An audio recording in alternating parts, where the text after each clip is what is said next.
¿Cómo están? Buenas tardes, buenos días, buenas noches, dependiendo a la hora que estés viendo este video.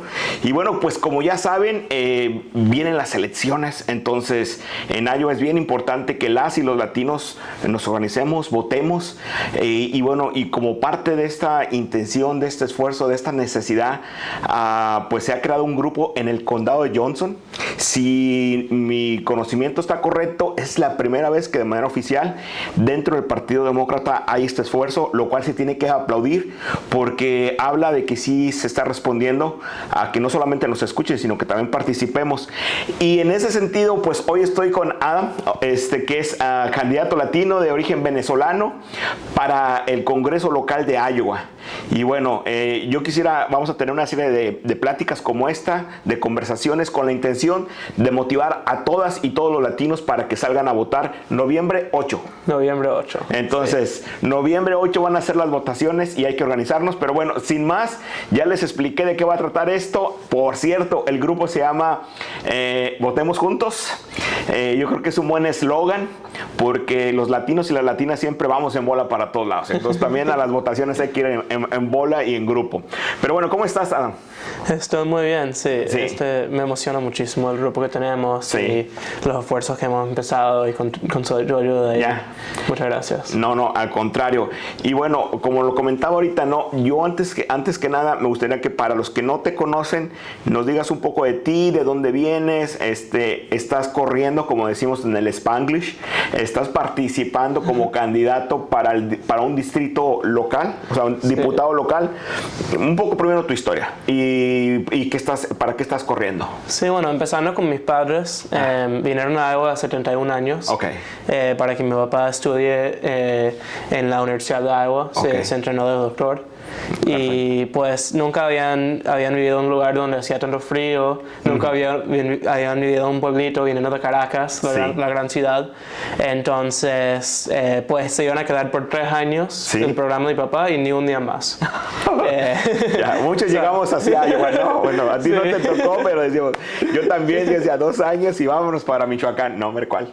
Sí, entonces pues lo que consiguieron en Iowa es un lugar muy bonito. Las mejores escuelas públicas en todo el país, fueron invitados a ser parte de la comunidad, entonces llevan 31 años aquí y yo nací aquí en Iowa City. Yo estudié aquí, fui a City High, en el lado este de la ciudad y después me fui a la universidad de Chicago. ¿De Chicago? Y yo no pensé que iba a ser la política, yo estudié neurociencias. Lo que te iba a comentar, tú, en este caso, tus estudios universitarios, ¿en qué son? En neurociencias. Neurociencias. Sí. Okay. En el cerebro. ¿Eso de qué trata? ¿Es más teórico o sí aplicabas cuestiones ya más empíricas, o sea, como doctor, cosas así? No. Yo pensaba hacer, ¿sabes? Un PhD. Hacer, ¿sabes? Más como estudios sobre cómo funciona el cerebro, cosas así. En este caso, como el manejo de toda la información. Sí. Pero pues no terminó así. Empecé a trabajar en campañas aquí en Iowa. Cada 2 años me venía de vuelta para otra campaña. Trabajé para una campaña electoral de Pete Buttigieg que se lanzó para el presidente. Para las elecciones aquí del Senado Federal. Y pues cuando mi diputado local decidió correr ella para lanzarse para el Congreso Federal, vi la oportunidad y decidí meterme. ¿Qué distrito es en el que estás tú participando?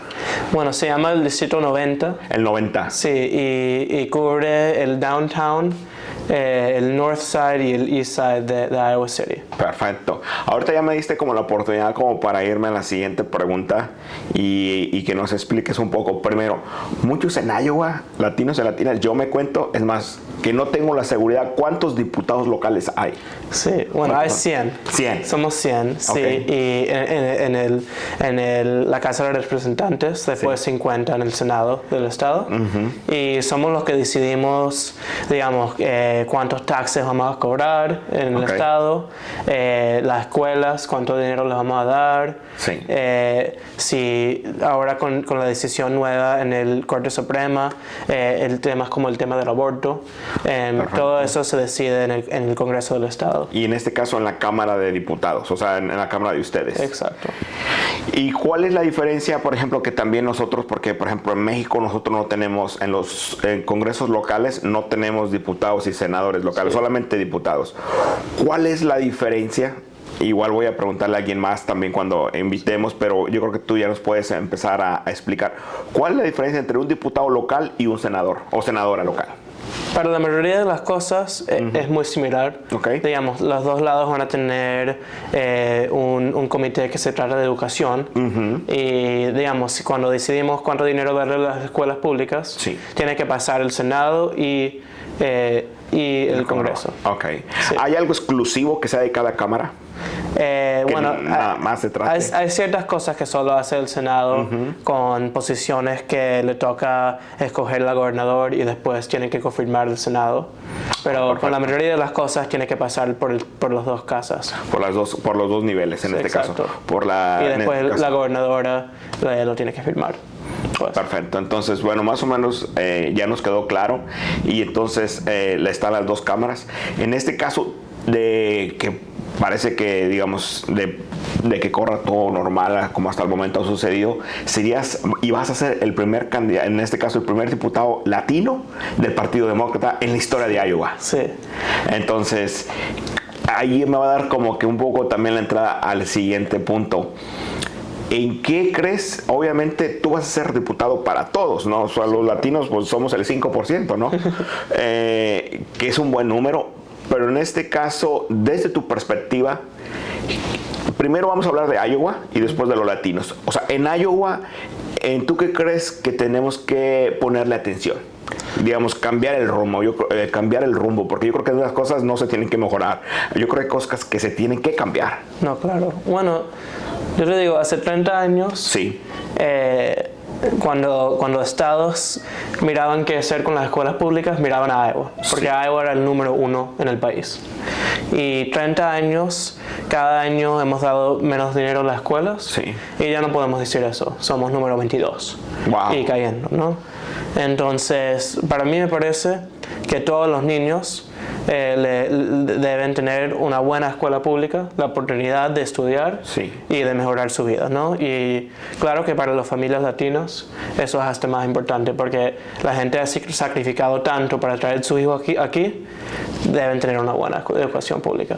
Y lo segundo para mí, digamos, lo siguiente después de que le das una buena educación es hacer Iowa un estado donde la gente se quiere quedar, ¿no? Porque yo lo que veo es que mis amigos que han estudiado en la universidad se quieren ir a Chicago, se quieren ir a Minneapolis, y es porque los pagos para los trabajos son muy bajos aquí, porque no tenemos la calidad de vida, y esas cosas se pueden arreglar.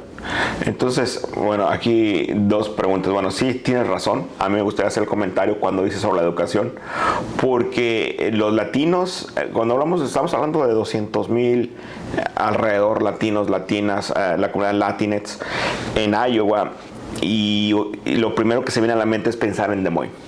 Que es digamos, el área urbana más grande, pero después viene Iowa City. Pero aún así, si juntásemos a lo mejor Des Moines, toda el área metropolitana, el área metropolitana de Iowa City, estamos hablando de, yo creo que menos de 80,000. O sea, en las dos. Pero estamos hablando que más del 50% vive en las comunidades rurales. Sí. Y tenemos un problema muy grave, que es que las escuelas rurales se están cerrando, tienen muchos problemas. Y es triste porque, como digo, ni importa dónde vives, ni importa si eres latino, si eres blanco, lo que sea, cada niño en Iowa tiene un derecho a la mejor educación pública que le podemos dar. Claro, entonces, y ahí sí creo que la comunidad latina se va a ver muy impactada, ¿no? Digamos, se me ocurren así pueblos como Denison para el norte, Iowa yendo para Omaha, West Liberty para este lado. O sea, son comunidades rurales que si no se pone atención ahorita, en 5 o 10 años puede haber una catástrofe, o sea, hablando de la parte educativa. No, y yo, digamos, una de las cosas que, digamos,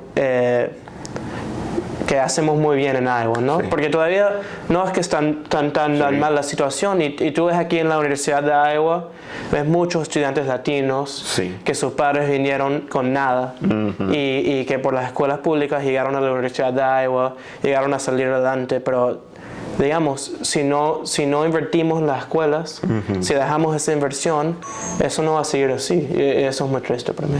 Claro, no, yo sí te entiendo, que es en este momento, ¿no? Y qué bueno que mencionas eso, ¿no? Porque gracias al sistema público de educación es que muchos latinos y latinas han podido continuar. Exacto. Entonces, y yo creo que eso es fundamental. Y bueno, en este caso, para continuar la conversación, que aparte de la educación, la retención de la mano de obra calificada, en este caso los que van a las universidades que no se vayan, ¿cómo crees que se pudiese hacer?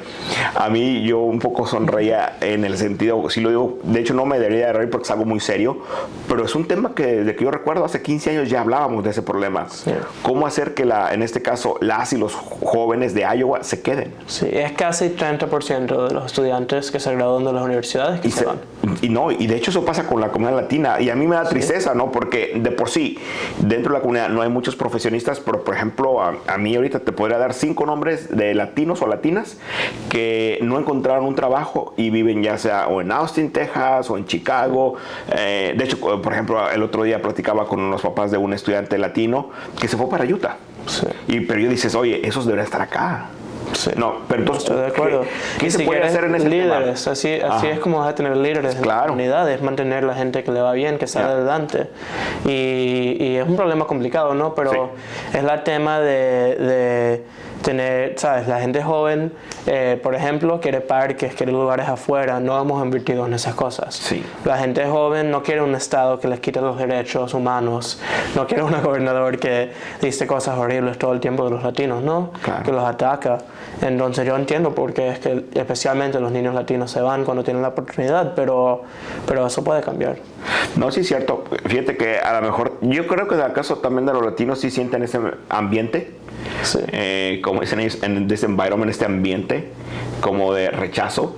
Y pues, Sí. ¿por qué te vas a estar aquí, no? Exacto. Yo Y recuerdo, para mí mi plan es decir que las escuelas públicas, Sí. las universidades públicas, las escuelas, community colleges, todo ese tipo de cosas, que si los niños dicen que se van a quedar por 5 años después de graduarse, deben ser gratis. Ya. Y la razón es porque no tenemos la gente que se han graduado para hacer esos trabajos. Ok. Y a la misma vez hay muchas familias, como ha subido muchísimo el costo de esos programas, Sí. ya no pueden mandar sus hijos, ¿no? O sacan mucho dinero digamos, loans, student loans, cosas así. Entonces es arreglar 2 problemas con una solución. No, bueno, pues yo creo que eso será un buen inicio. Sí. Para poder como revertir esta tendencia. Exacto. Y ahora ya nada más para cerrar, ¿no? O sea, obviamente, 2 preguntas más. Dentro de la comunidad latina, ¿en qué tenemos que trabajar? Digamos, ¿cómo se pudiese, desde la parte legislativa, qué pudiésemos, digamos, apoyar, impulsar para mejorar nuestra calidad de vida, los latinos, ¿no? Porque creo que puede haber peculiaridades. Bueno, una de las razones que me encanta el nombre Votemos Juntos Sí. es porque somos una comunidad muy diversa, ¿no? Sí. Uno se dice latinos, latinas, como sea, pero digamos, tenemos venezolanos, mexicanos, Sí. guatemaltecos, gente Sí. de todos tipos de clase social, de todos tipos de origen, gente que su familia lleva 5 generaciones en Iowa, gente que acaba de llegar, ¿no?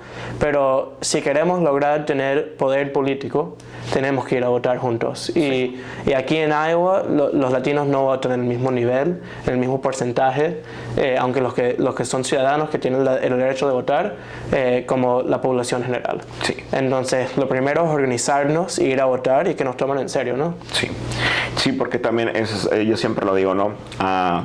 Yo siempre digo que tengo que ser bien honesto, ¿no? Que sí es importante a lo mejor organizarnos. Y yo a veces digo de esta manera, ¿no?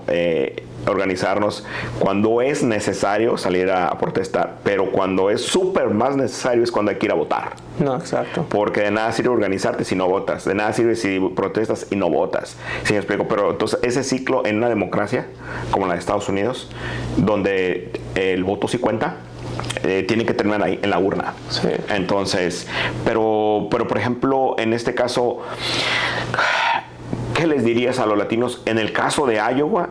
¿Por qué hay que ir a votar?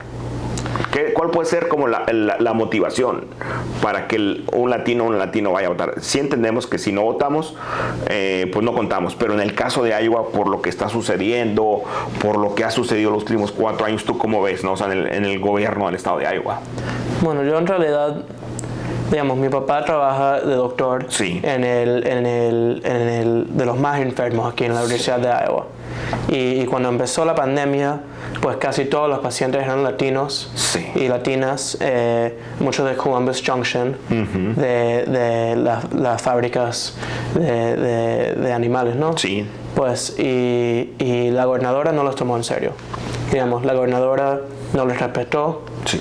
Estuvo ahí en Washington y la verdad es que por ella murieron gente.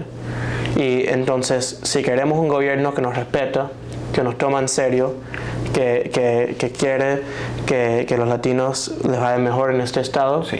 digamos, yo por eso voy a votar por Deidre DeJear y voy a votar por demócratas, ¿no? Y por eso es que en realidad me lancé, porque yo vi a mi papá tratando a estos pacientes, digamos, no podían venir las familias, entonces él y los otros doctores latinos se pasaban toda la noche llamando a las familias a explicar lo que estaba pasando, pero pues en los más altos del gobierno no había ese mismo apoyo de nuestra comunidad y eso fue una tragedia. Claro, y aparte de que ni siquiera hubo apoyo, aparte hubo, yo creo que si les parece para decirlo, hubo todavía como que el atrevimiento de mentir. Sí. De decir que no era verdad. Sí. Entonces, cuando la gente latina, proporcionalmente hablando, hasta donde yo me quedé, pues la comunidad latina lamentablemente fue la que más, proporcionalmente hablando, la que más sufrió. Sí. O sea, en cuanto a porcentajes. Y bueno, pues gracias por tu tiempo. Algo que te gustaría para cerrar que se me haya pasado, pero pues como les digo, esto va a ser una serie, vamos a hablar con varios de las y los candidatos del Partido Demócrata. ¿Algo que se me pase? Bueno, para mí lo único que tengo que decir es el 8 de noviembre, no solo vayas a votar, pero busca a su vecino, sí, su hijo, su nieto. Digamos que usted no puede votar, quizás alguien en su familia, y solamente le monte en el carro, le lleva a votar, ¿no? Y eso es lo que queremos decir, votemos juntos. Entonces, muchas gracias. Bueno, pues ya escucharon. Muchas gracias, y nos vemos la siguiente semana con otra de estas charlas para salir a votar. Recuerden, si no votamos, no contamos. Nos vemos.